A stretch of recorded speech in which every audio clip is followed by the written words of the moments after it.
수도권을 제외한 다른 지역에서도 코로나19 감염자가 계속 늘고 있습니다. 병원과 학교, 또 모임 등을 가리지 않고 환자가 나오고 있는데요. 특히 가족 간 감염 등 일상 감염이 증가해 우려가 커지고 있습니다. 취재기자 연결해서 자세히 알아봅니다. 고재영 기자. 네, 전국부입니다. 자, 제주도는 하루 새 확진자가 15명이 무더기로 발생해서 지역사회가 긴장하고 있다고요. 네, 그렇습니다. 코로나19 발생 이후 제주에서는 처음인데 누적 확진자 수도 106명으로 크게 늘었습니다. 우선 어제 성안교회에 다니는 제주 92번 확진자가 발생했는데요. 그제 발생한 90번 확진자와 가족으로 92번 확진자는 지난 1일 수도권을 당일 일정으로 다녀온 것으로 확인됐습니다. 이들과 접촉한 추가 환자도 4명이 발생했는데요. 이 가운데 103번 확진자는 성안교회 목사로 예배 중 접촉해 감염된 것으로 보입니다.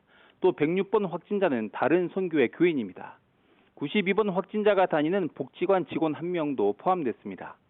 90번, 92번 확진자와 관련된 자가격리자는 125명으로 추가 확진자 발생이 우려되고 있습니다. 또 제주에서는 경남 진주 이통장발 감염자도 5차 감염까지 이어지면서 하루 새 5명이 추가돼 모두 14명으로 늘었는데요. 이 가운데 확진자 1명은 진주 이통장 연수자와 접촉했던 76번 확진자 가족인데요. 격리 해제를 하루 앞두고 검사를 받았다가 최종 확진 판정을 받았습니다. 지역사회에서는 제주에서도 N차 감염이 시작된 것 아니냐는 우려의 목소리가 나오고 있습니다. 울산시 상황도 살펴보겠습니다. 단기간에 확진자가 급증하면서 병상과 의료진이 부족한 상황이라고요? 네, 그렇습니다. 울산 남구 학교 관련 확진자는 학생 1명과 가족 등 5명이 추가 확진되는데요. 어제 하루만 학생 13명이 코로나에 걸리는 등 관련 누적 확진자만 19명에 이릅니다. 울산시 교육청은 학교에서 집단 감염이 발생하면서 남구 지역 전체 초중고교와 유치원 등교를 중지하고 원격 수업으로 전환했습니다. 울산시는 지금까지 360여 명의 확진자가 나왔는데요. 최근 들어 확진자가 급증하면서 병상과 의료 인력 부족 사태가 빚어지면서 인근 지역으로 환자를 이송하는 실정입니다. 울산 양지요양병원에도 추가 확진자가 4명이 발생해 지금까지 누적 확진자가 110명 넘게 발생했는데요. 동일 집단 격리를 뜻하는 코호트 격리가 이어지고 있어서 환자를 돌보는 의료진의 피로도가 커지고 있습니다.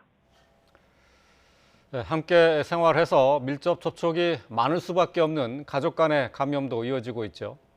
네, 그렇습니다. 최근 제천에서 가족끼리 김장 모임을 하면서 비롯된 감염이 확진자가 70명이 넘는 대규모 집단 감염으로 이어지고 있는데요.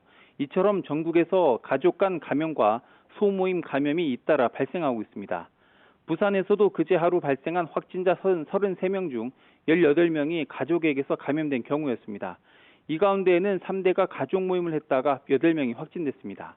또 충남 서산에서도 김장 모임을 하던 가족 5명이 코로나19에 걸리기도 했습니다.